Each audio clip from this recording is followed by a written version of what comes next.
Bonjour. Ah, vous m'entendez? C'est bon?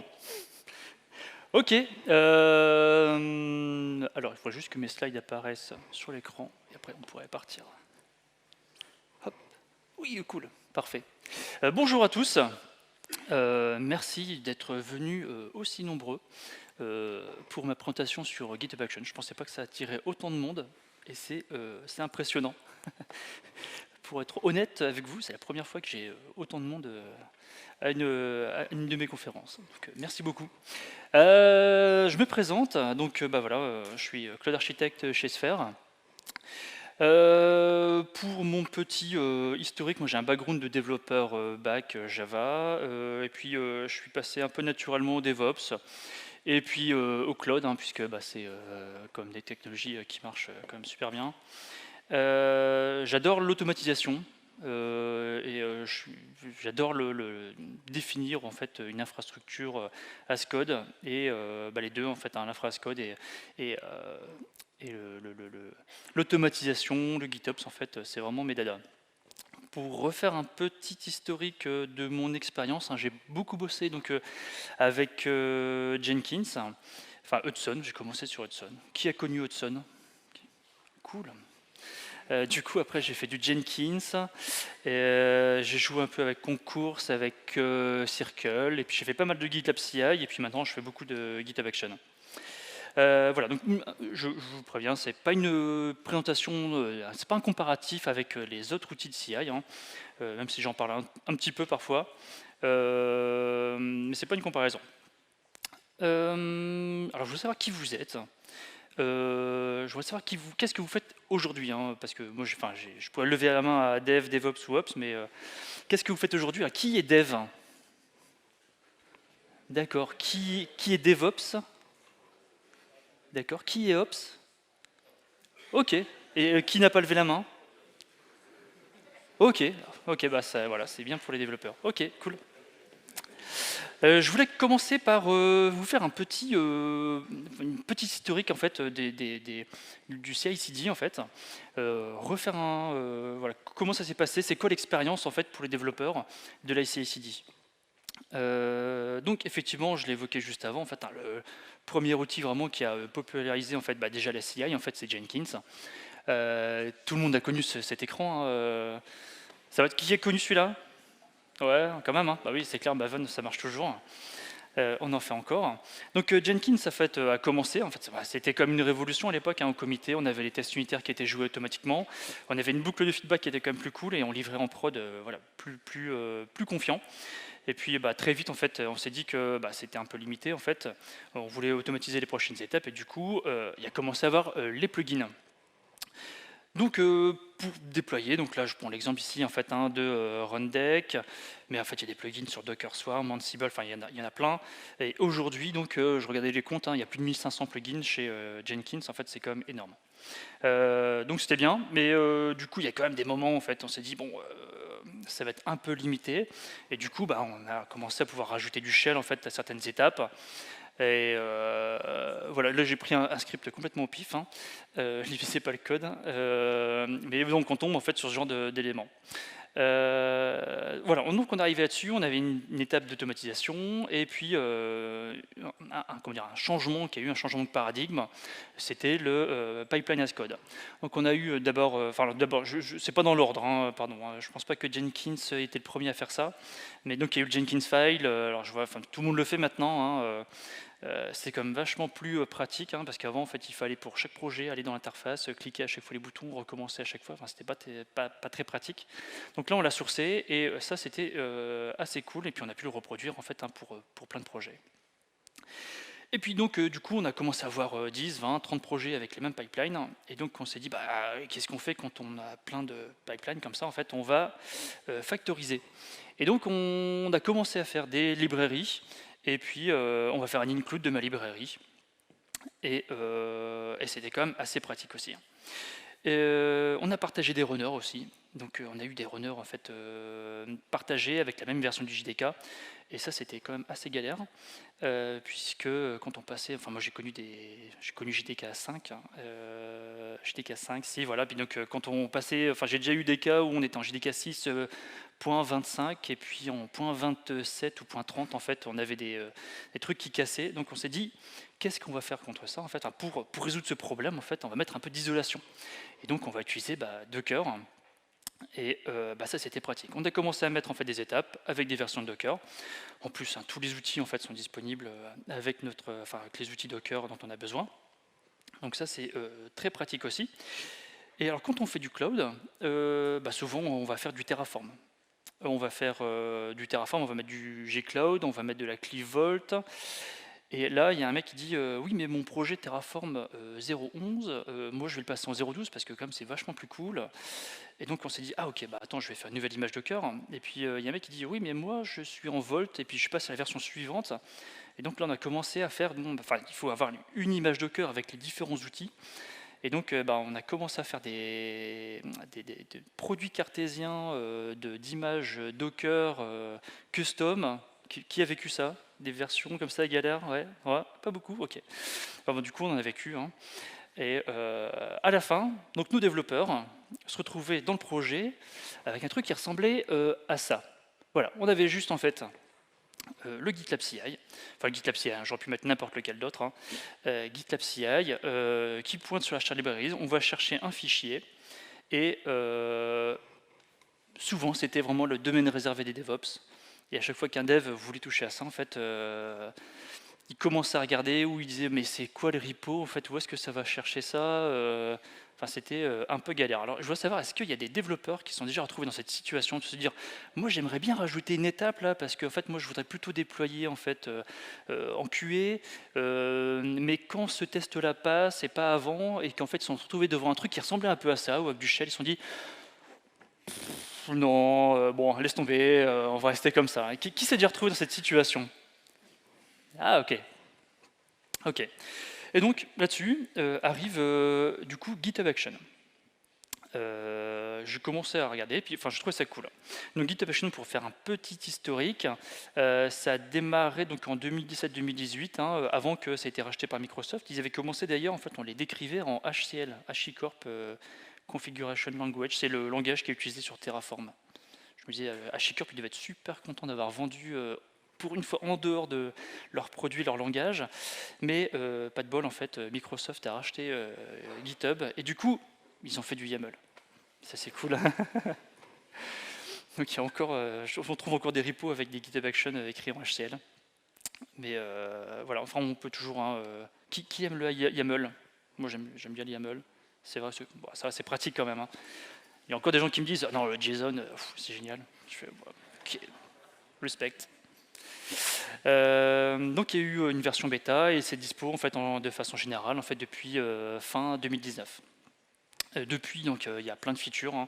Ils ont embauché énormément de personnes en fait pour bosser sur GitHub. Je précise, je suis chez Sphere, je bosse pas pour Microsoft ni pour GitHub.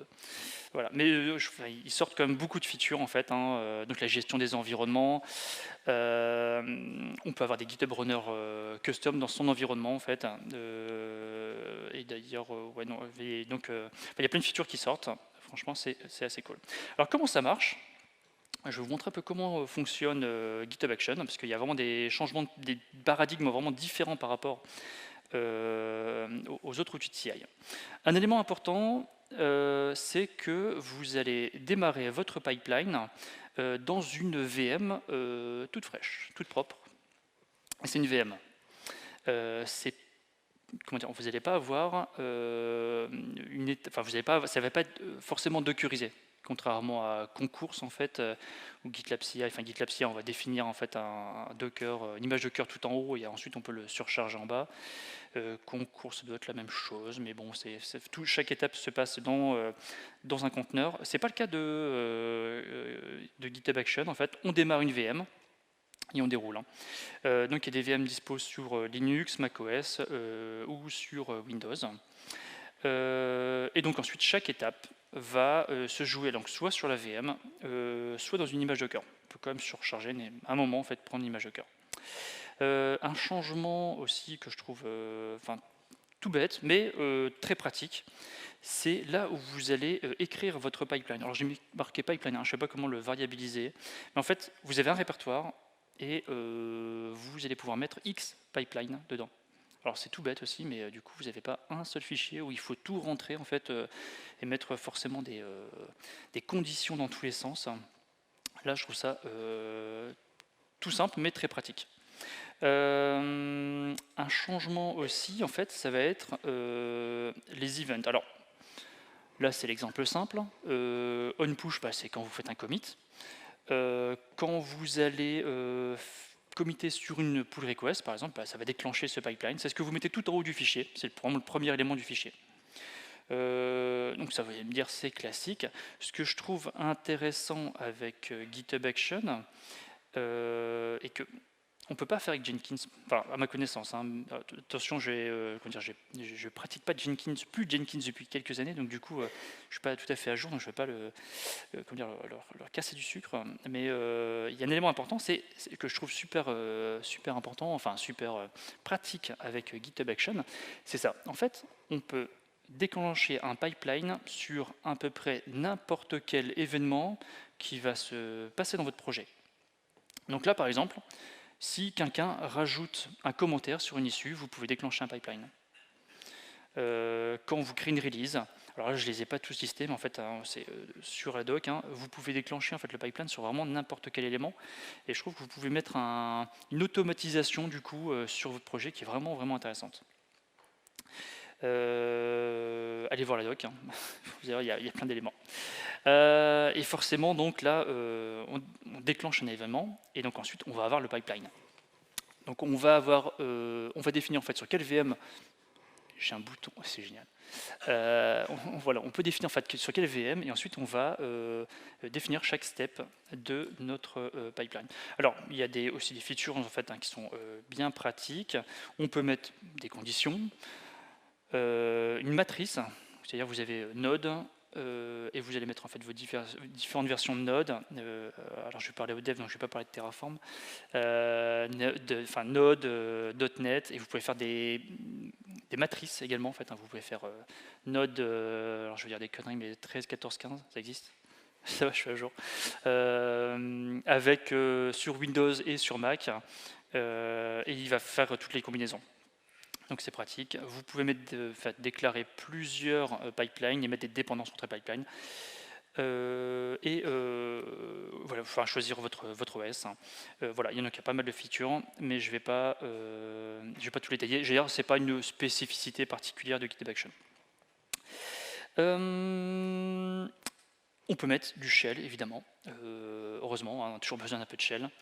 Je voyais un mème il n'y a pas longtemps où on voyait en fait Poutine qui parlait avec tous les chefs d'État, et en fait il y avait marqué Shell dessus parce qu'il parle à tout le monde depuis 20 ans en fait, et il est toujours là en fait, il bouge pas, et voilà, le Shell c'est pareil, voilà, on a toujours besoin de Shell en fait. Et bien sûr on peut mettre, déléguer en fait une étape en fait. C'est génial. Hop, alors on peut le mettre tout en haut, on peut le mettre aussi au niveau d'un step, et dire je vais jouer cette étape-là dans mon image Docker. Donc on peut faire ça, ou on peut faire appeler une GitHub Action. Qu'est-ce qu'une GitHub Action? Alors ça va être ici une étape, en fait on va déléguer notre étape en fait à une GitHub Action. Ici quelques exemples, enfin un petit exemple, j'allais dire celui-ci, vous ne pouvez pas le rater, si vous n'avez pas celui-là, vous n'allez pas aller bien loin, quoique des fois on peut ne pas en avoir besoin. Voilà, qui va faire le checkout, et puis ici on va installer Node. Je vais détailler ça juste après. Alors qu'est-ce qu'une GitHub Action? En fait ça va être une action unitaire avec des entrées-sorties. Voilà, tout simplement. Très important, avec une documentation. Et tout est fait pour pouvoir interagir facilement avec le pipeline, avec Git ou avec l'API GitHub. Mais ce n'est pas limité à ça. Comment comment on va appeler une GitHub Action, hein. Donc là, ça va être le owner, le repository. Alors, par défaut, ça va prendre la branche main, mais ça peut être un branche, un tag, un commit ID. Je vais revenir là-dessus. Et ça suit les redirections. Si vous changez un ownership de projet, il fait la suite. Qu'est-ce que vous avez out of the box sur GitHub Action? Donc vous avez pas mal d'actions fournies voilà, par GitHub. D'ailleurs, je les ai listées et ça va être un petit peu long. Checkout, on a parlé. On a du cache. On a du linter. Voilà. Enfin, voilà. On a pas mal d'actions fournies. Il est un peu long. Voilà. Pas mal d'actions fournies en fait. De base avec, qui est vraiment pratique. Et pareil, pourquoi j'ai mis ici une liste, voilà, on a toutes les actions de setup, donc vous avez tous les langages en fait qui sont fournis directement. Alors, oula, attention. Alors, ne faites pas comme moi, ne retouchez pas vos slides la veille de la présentation parce que là j'ai fait de la merde. Excusez-moi, ne faites jamais ça, c'est pas bien. Mais en fait, effectivement, j'avais viré une ligne que je pensais virer. Mais en fait, il y a quelqu'un qui a fait une GitHub Action pour installer COBOL. Ça existe, c'est cool. Comment ça fonctionne Setup? En fait, Setup va aller, donc on va appeler ici notre action Setup Java par exemple, qui va appeler en fait toutes les étapes pour installer Java et qui va l'installer sur votre VM. C'est-à-dire qu'ensuite Java est bien disponible pour tout le reste de votre pipeline. Et donc vous pouvez en fait, si vous faites une matrice avec Java et Node, il va vous faire toutes les versions possibles en fait, et vous aurez Node et Java en fait disponibles. Du coup, ce qui règle la problématique de construction d'images Docker avec les matrices de versions différentes qui peuvent être un peu galères. Il y a encore pas mal d'éléments d'automatisation que je trouve assez cool. Pareil, c'est fourni de base. Upload Artifact, cache, j'ai déjà cité. GitHub Script, quand vous avez en fait, vous voulez automatiser une petite tâche en fait à travers l'API GitHub. En fait, vous avez également, vous avez un langage particulier que vous allez passer en fait à la GitHub Action, GitHub Script, et qui va vous exécuter en fait votre petite automatisation. Si vous voulez dire bonjour aux gens qui font une première pull request, alors je pense qu'il y a une GitHub Action qui fait ça, mais sinon avec GitHub Script, c'est vraiment fait assez rapidement. Upload, oui, voilà, j'allais dire First Interaction, voilà, vous l'avez ici. Stall en fait pour marquer des issues qui sont qui sont trop longues. Voilà, il y en a plein, c'est cool. Donc ça fait quand même pas mal d'actions pour démarrer. Il existe justement des workflows starters pour vous aider à démarrer, que je trouve assez cool, dans tous les langages ou pour différents types d'actions. Et en fait, ces starters, en fait, c'est un repo GitHub. Vous pouvez même contribuer. En fait, si vous ne trouvez pas le truc dont vous avez besoin, vous pouvez faire une pull request. C'est l'Oktoberfest. Pensez-y. Ou alors vraiment le gros intérêt justement en fait, en dehors de ce que fait GitHub, c'est d'avoir les GitHub Actions qui sont fournis par la communauté. Alors où est-ce qu'on peut les trouver ces GitHub Actions? Vous avez une marketplace qui va vous permettre de faire une recherche sur vos GitHub Actions, enfin sur les GitHub Actions disponibles. Alors sachez que GitHub fait remonter en fait celles qui ont le plus de likes, donc n'hésitez pas à mettre une petite étoile quand vous trouvez qu'une GitHub Action est cool. Et sachez que vous n'avez pas besoin d'avoir eu, la GitHub Action n'est pas forcément sur le marketplace. Alors c'est de l'opt-in. Quand vous avez fait une GitHub Action, il faut demander à être sur le marketplace, mais vous pouvez comme utiliser une GitHub Action qui n'est pas sur le marketplace. Est-ce que j'ai été clair? Ça va? Est-ce qu'il y a des gens pour qui j'ai pas été clair? Non, ça va. Ok, ça roule. Ok, donc la communauté en fait, c'est pas que les petits contributeurs évidemment. On va trouver en fait un repo complet, donc GitHub Action. En fait, ça va être vraiment pour interagir avec GCP, avec Azure, avec AWS. Forcément, on va le trouver, mais en regardant un peu, j'ai trouvé quoi? DigitalOcean, Scaleway. Voilà, j'en trouvais pas mal. Donc voilà, c'est assez populaire. Pour faire un peu un tour des GitHub Actions disponibles, je trouve qu'il y a un site qui est vraiment très très bien, c'est Awesome Actions. C'est un repo qui a commencé très tôt en fait hein, sur les GitHub Actions. Et vous allez avoir donc les GitHub Actions officiels et non officiels. Et voilà, il y a pas mal de GitHub Actions qui sont référencés. Je trouve que c'est, enfin, faire un tour sur cette page en fait pour voir un peu tout ce qui est disponible, c'est assez pratique pour s'ouvrir un peu les chakras sur ce qui est disponible. Voilà, vous allez me dire, ok, bon, ça a des plugins, mais vous allez me dire, mais Jenkins a aussi des plugins. Mais alors, je trouve que GitHub Action en fait est beaucoup plus léger. C'est ce qu'on va voir juste après. Un point important, c'est que le plugin n'est pas attaché à une instance de Jenkins. Alors, est-ce que quelqu'un a déjà vécu en fait un Jenkins avec tellement de projets dessus qui tournent qu'on n'ose plus toucher au plugin, à les mettre à jour, parce qu'en fait, si on les met à jour, en fait, ça va impacter tellement de projets. Et du coup, en fait, il y a un nouveau Jenkins en fait tout frais, qui est un mec qui a fait voilà, il est sous la table, avec des plugins tout frais. Qui a vécu ça? Ça va? Ah, ok, il y en a. Donc je trouve ça hyper pratique. Chaque pipeline va être indépendant en fait de son voisin, et donc on peut vraiment faire utiliser les GitHub Actions dans différentes versions et les faire évoluer plus rapidement. Et on va voir, il y a même un petit truc assez pratique. Et vous pouvez développer ça dans n'importe quel langage. Alors un point important en fait, parce que j'ai trouvé que GitHub Action, ça ressemblait vachement à... je ne sais plus comment s'appelle cette librairie où on a toutes les librairies NPM, c'est que on arrive, on fait une petite librairie, on pousse, et puis tout le monde pousse dessus en fait. Enfin, tout le monde peut la consommer. Il n'y a pas vraiment de ticket d'entrée. Ce qui pose un problème, c'est la sécurité. Alors, il peut y avoir plusieurs éléments de sécurité en fait, à prendre en compte. Le premier élément, c'est le leftpad effect. Qui se souvient du leftpad effect? C'est vrai? Leftpad effect, je crois que c'est une petite librairie, une PM toute petite librairie, mais qui est appelée en fait par je ne sais combien en fait de librairies. Et donc en fait, je ne sais plus, le mainteneur en fait a eu un problème avec une autre librairie et s'est dit vous m'emmerdez, je vire tout. Et là tout s'est écroulé en fait. Voilà. Et Internet s'est arrêté pendant quelques heures. Voilà, qu'est-ce qui se passe en fait sur si jamais la personne en fait, si jamais vous consommez une GitHub Action et que la personne la supprime. D'ailleurs, pour la petite histoire, il y a 2 jours, j'explique ça à un collègue et puis il me dit non, ils ont changé le truc, maintenant ils le gardent en cache. Et je fais non mais quoi? J'affirme ça dans 2 jours devant plein de gens. Donc j'ai vérifié dans le train, non, quand vous supprimez une GitHub Action, votre pipeline ne fonctionne plus. Je l'affirme. Donc qu'est-ce qu'il faut faire si jamais vous êtes dans une organisation que vous consommez des GitHub Actions? Ce que je vous conseille, et que c'est une GitHub Action j'ai envie de dire communautaire, la solution, si elle veut bien arriver,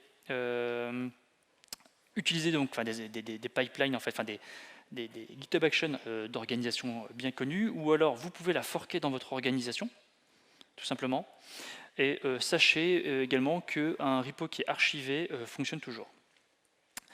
Alors ça c'est le premier problème. Il y a un problème plus gênant, et je pense que les SRE chez GitHub sont un peu arrachés les cheveux cette année avec ça, c'est le Event Stream Effect. Que se passe-t-il en fait si le mainteneur d'une GitHub Action se dit tiens, il y a plein de gens qui utilisent ma GitHub Action, et si j'en profitais pour miner un peu de Bitcoin avec? Et vous allez voir, en fait, ça arrive. Je pense qu'ils ont vraiment eu des problèmes. Je pense que les SRE chez GitHub cette année, ils avaient un écran sur le compte Twitter de, j'ai envie de dire Jeff Bezos, non, j'ai un trou. Elon Musk, merci, pour surveiller ça, parce qu'ils ont vraiment eu des problèmes avec ça cette année. Une solution, c'est d'utiliser le long commit ID. Vous pouvez référencer en fait une action avec le long commit ID. Et comme ça, vous êtes sûr de tomber sur la bonne version en fait, de la GitHub Action. C'est même pervers, en fait, on pouvait utiliser le short commit ID, mais je m'étais dit en fait, mais il y a moyen en fait de faire une collision en fait, hein, si on change en fait une GitHub Action et qu'on introduit du texte en fait aléatoirement, on va finir par tomber en fait sur les mêmes short commit ID. Ça n'a pas manqué, en fait, ils ont interdit les short commit ID parce qu'il y a des mecs qui ont pensé, en fait. Hein. Ils ont pensé à ça, forcément. Si c'est possible, ça va arriver. Et c'est pour ça que maintenant, quand vous maintenez un projet et que quelqu'un fait une PR qui touche en fait au GitHub Action, maintenant vous devez approuver la première fois que la personne va faire une PR, vous devez approuver l'exécution des actions. Donc voilà, différentes possibilités. Pour résumer, comment vous pouvez consommer une GitHub Action. Vous pouvez utiliser ici donc une branche, un tag, le commit ID qui est le plus sûr. Et vous avez, il y a une solution pour que ce soit pratique en même temps. Et surtout, faites pas ça. Hein. Merci. Ça va utiliser la branche par défaut. Et là, voilà, vous pouvez. Enfin, il y en a qui ont essayé. Voilà, ils ont eu des problèmes. Mais vous pouvez utiliser Dependabot. Dependabot, qui connaît Dependabot? Dependabot, c'est hyper pratique. Dependabot, je vous le conseille, ça a été racheté par GitHub. Vous le mettez sur n'importe quelle librairie et en fait, dès qu'il y a une mise à jour de la librairie, en fait, il va vous pousser une PR. Et donc, c'est compatible avec une GitHub Action avec le commit ID. Il va vous pousser une pull request avec le commit ID de la nouvelle version. Donc, c'est quand même hyper pratique. En termes de sécurité aussi, quand vous utilisez GitHub Action, par défaut, vous avez le repo qui est checkouté en fait vous permet d'interagir, de pousser des modifications sur votre repo automatiquement. Par défaut, c'est à true. Vous pouvez le mettre à false. Je vous le conseille si vous n'avez pas besoin de faire des modifications sur votre repo. N'injectez pas en fait les credentials avec. Vous avez un deuxième élément en fait pour interagir avec GitHub, ça va être le GitHub Token. GitHub Token qui est disponible ici, tagsecrets.github token, que vous rentrez en fait dans l'interface. Bon, la première fois, j'avais compris qu'il fallait utiliser GitHub Token, mais j'ai essayé. Moi, je pensais qu'il fallait que je génère mon GitHub Token et que je le mette. Et il me disait non, ça marche pas. Je comprends pas. Mais si, vas-y, mets-le quoi. Et non, en fait, il est tout seul. Donc, il refuse qu'on mette un secret qui s'appelle GitHub Token. Alors, ils ont changé quelque chose assez récemment, c'est que là, le GitHub Token en fait, a tous les droits sur le projet. Je ne sais pas s'il y a les droits de se supprimer. Tiens, il faudrait que j'essaye. Ça pourrait être fun. Enfin, fun. Maintenant, en fait, vous pouvez limiter le scope de votre GitHub Token. Donc là, je vous ai mis juste en fait, vous pouvez mettre de read all, vous avez un write all, mais vous pouvez aussi en fait détailler chaque élément en fait de l'API. Donc ça, je vous le conseille. Et d'ailleurs, si vous bossez dans une organisation, ça peut être limité au niveau de l'organisation. Du coup, c'est impactant, et il y a un petit changement à prévoir, mais je vous le recommande. Et donc, oui, effectivement, on peut utiliser des secrets. Donc vos propres secrets, si vous en avez besoin, que vous allez consommer ici en fait. Petit tips qui est recommandé dans la doc, mais tout le monde lit les docs, bien sûr. Quand on met un token, GitHub va vérifier dans les logs si le token apparaît et donc va le masquer. Donc ne mettez jamais un JSON. Parce que si jamais vous reformatez le JSON, là, il va pas trouver en fait, il peut ne pas trouver en fait la string. Et du coup, vous allez avoir vos credentials qui vont apparaître en clair dans les logs. C'est pas terrible. Alors une petite question, justement en parlant de token, qui a déjà enregistré un token, soit, on veut manipuler une API, on a besoin d'un token, qu'il a enregistré sur son poste, dans le bash RC, pour pouvoir y accéder depuis son application, ou qu'il a enregistré sur un outil d'intégration continue. Qui a déjà fait ça? Je pense quasiment, logiquement, presque tout le monde, non? Ok. Qui renouvelle le token régulièrement? Tous les tokens, c'est vrai? Alors, il y a une GitHub Action qui est sortie il n'y a pas longtemps, avec une feature de Google. Alors, je suis certifié Google, donc je vais plutôt vous parler de Google que d'AWS. Alors, c'est encore pas très connu, c'est Seth Vargo. Il bosse sur tout ce qui est sécurité chez GCP, il fait des trucs sur Vault, il fait plein de trucs. Qui connaît Workload Federation Identity? Non, alors ça c'est vraiment pas mal. Workload Federation Identity, c'est un projet, enfin c'est une feature de GCP qui permet de connecter en fait un service d'identification avec celle de GCP. Et vous allez pouvoir dire qu'un service account AWS par exemple va pouvoir on dit quoi, impersonate en tant que service account GCP. Vous allez pouvoir avoir un lien entre les deux sans avoir besoin de prendre un credentials d'un service account GCP que vous allez copier en dur et ne pas renouveler chez AWS. Et du coup, vu que vous pouvez faire ça aussi avec GitHub, en fait, ça va être le GitHub token de votre pipeline qui va pouvoir s'authentifier sur GCP. Et comme ça, vous n'avez pas besoin d'enregistrer un credentials.json dans votre pipeline. Alors, il y a une petite configuration à faire au niveau de l'organisation GCP. Donc, bon, il faut aller voir, faut trouver qui administre ça et voilà, lui demander s'il te plaît. Mais voilà, ça, c'est vraiment cool. Et enfin, ça va être tous des services d'identité qui supportent OpenID Connect. Donc voilà pour les éléments de sécurité. Et là, vous allez me dire comment on écrit une GitHub Action. Plusieurs possibilités. En fait, il y a 3 possibilités. Vous pouvez faire une container action. Alors là, je me positionne en fait du côté en fait où vraiment vous allez pousser sur votre repo en fait une GitHub action que vous allez consommer en fait sur un pipeline. Une container action. Vous pouvez faire du TypeScript ou JavaScript. Alors là, je dis maintenant, c'est pas tout à fait nouveau. Les composite actions existaient depuis longtemps. Les composite actions, en fait, c'est la possibilité de faire plusieurs étapes et l'utiliser comme une action. Avant, on pouvait faire que du shell, donc c'était bien, mais pas top. Maintenant, depuis quelques mois, vous pouvez faire des composite actions où vous allez consommer des GitHub actions. Donc là, c'est plutôt cool quand même. Je trouve ça ouvre des possibilités vraiment qui sont géniales.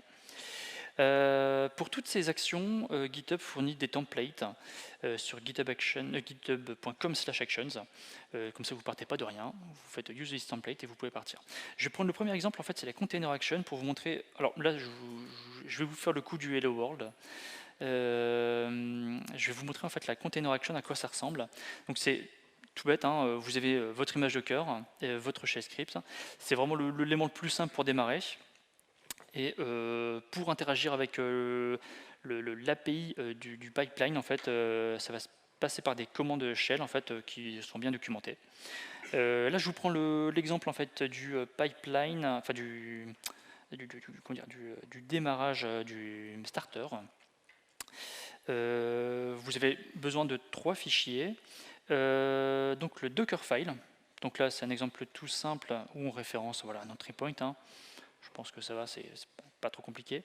Là, je vous fais le coup du Hello World. Voilà, donc vous avez un entry point en fait qui va juste faire un hello quelque chose. Et vous avez un action.yaml en fait, là qui est le point d'entrée commun en fait à toutes les GitHub Actions.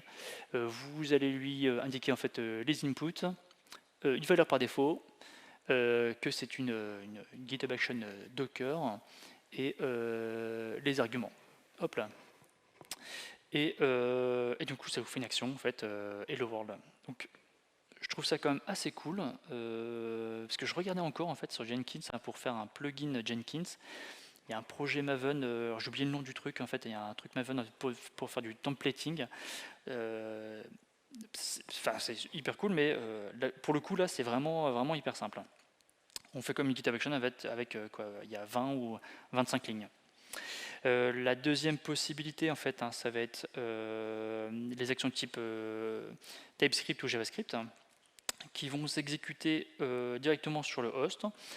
Vous allez voir, en fait, il y a une petite subtilité justement entre les container actions et les actions type JavaScript. C'est vraiment ce qui est recommandé, le plus pratique en fait pour interagir avec une API, hein, forcément avec du Node en fait c'est quand même assez pratique. C'est plutôt ce que je trouve moi poussé en fait par GitHub pour écrire des GitHub Actions. Vous avez des librairies NPM justement pour interagir avec GitHub. Donc vous avez Action Cores, Actions Core, on va remettre le S à sa place, pour interagir avec le workflow de votre GitHub Action. GitHub pour interagir avec l'API GitHub. Exec pour exécuter justement des process. En fait, toutes les actions setup, c'est des actions qui vont vraiment installer des packages. Et justement, ils vont utiliser exec en fait pour installer ces packages. Et bien sûr, vous pouvez tout à fait installer toutes les librairies NPM que vous voulez et interagir avec n'importe quel service. Et donc la troisième possibilité, en fait, c'est les composite actions. Donc un petit exemple ici, c'est la documentation. C'est justement un exemple, en fait, voilà, pour publish to Docker, pour publier une image Docker, où on va voir la partie login et on va voir la partie push, en fait. Donc là, on a bien décrit en fait une GitHub action. Et donc ça, je crois que ça a 2-3 mois, en fait, c'est assez récent. Et on va l'utiliser en fait comme une GitHub Action, on va juste résumer, avoir un paquet, et hop, on va récupérer tout ça. Ce qui est quand même pratique. Hop, on a toutes les étapes en fait qui sont, et je trouve ça également beaucoup plus lisible. Alors je voulais faire un petit focus justement sur une GitHub Action que je maintiens avec un collègue, GitHub Slug Action. Alors c'est une action toute bête. Comment ça a commencé? Je refais un petit historique. Je disais en fait, j'avais commencé à jouer avec GitHub Action et je disais quand même, c'est pas pratique. Il n'y a pas de variable CI commit ref slug comme sur GitHub CI. Et j'ai mon collègue, alors je vous précise ça juste après, j'ai mon collègue en fait qui me dit bah vas-y, j'ai fait ça, essaie. Donc mon collègue Romain Lespinasse qui devrait être là, mais il s'occupe de ses jumeaux, donc il est resté à la maison. Qu'est-ce que ça fait GitHub Slug Action? Alors, vous avez la question sur Stack Overflow.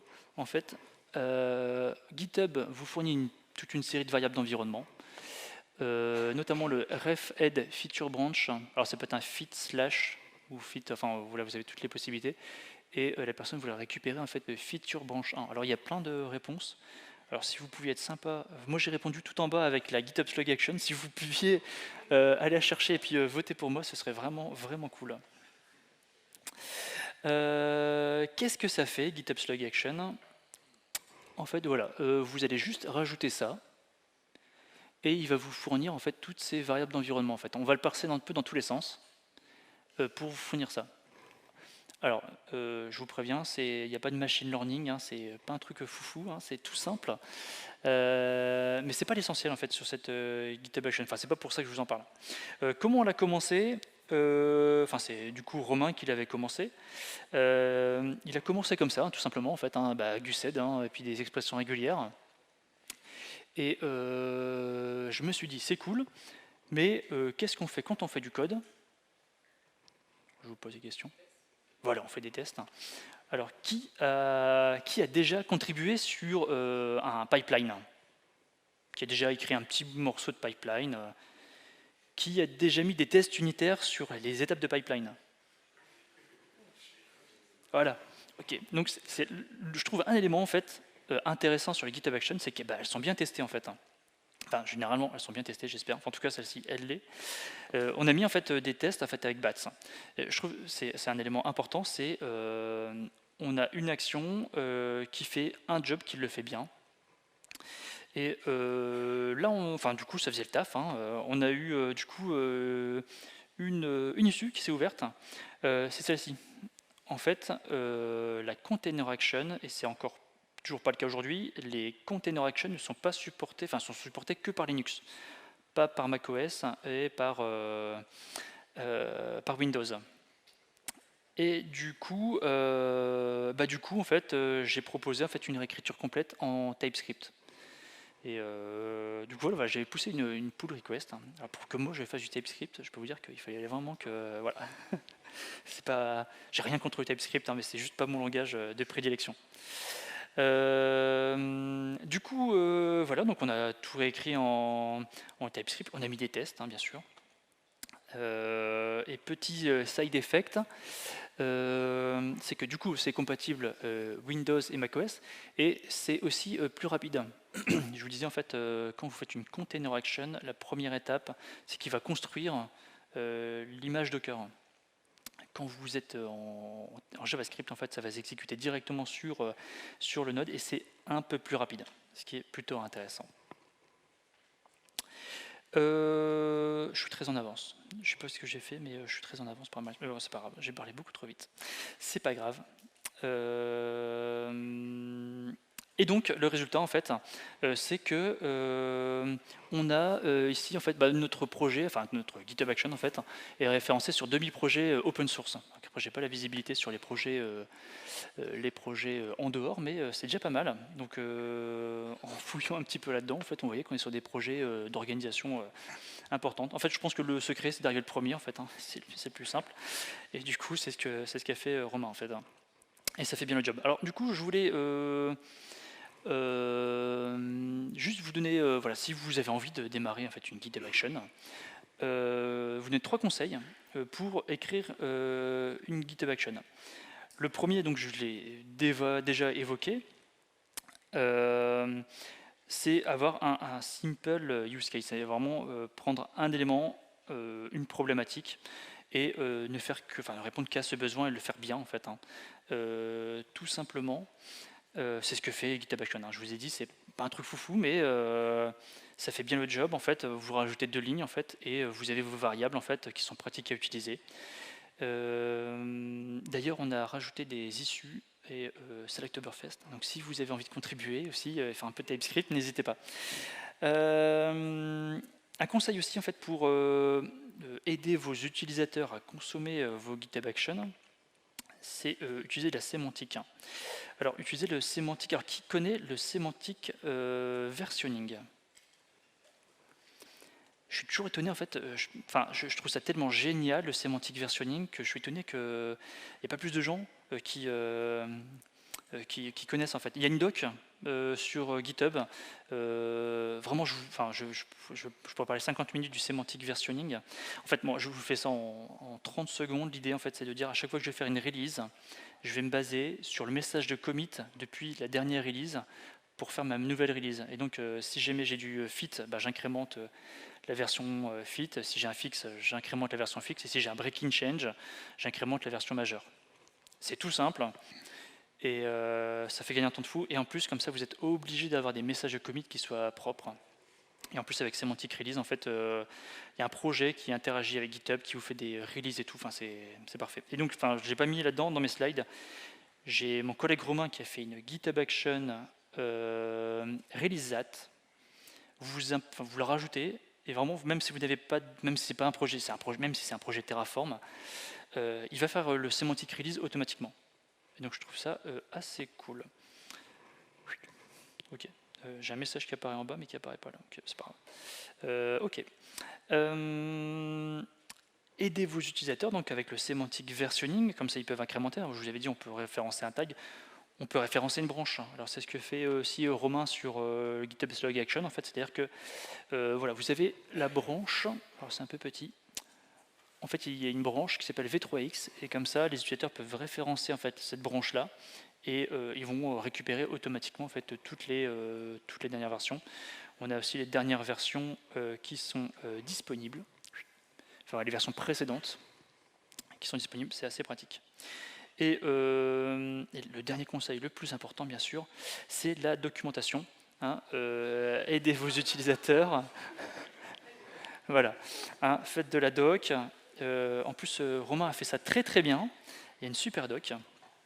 Et aidez vos utilisateurs. Enfin, qui s'est déjà retrouvé en fait à utiliser une librairie et puis il n'y avait pas de documentation, ou c'était pas mal référencé. Du coup, il a galéré comme un fou. Ouais, voilà, donc faites de la doc. Et voilà. Merci à tous. Alors j'aurais juste un... Merci.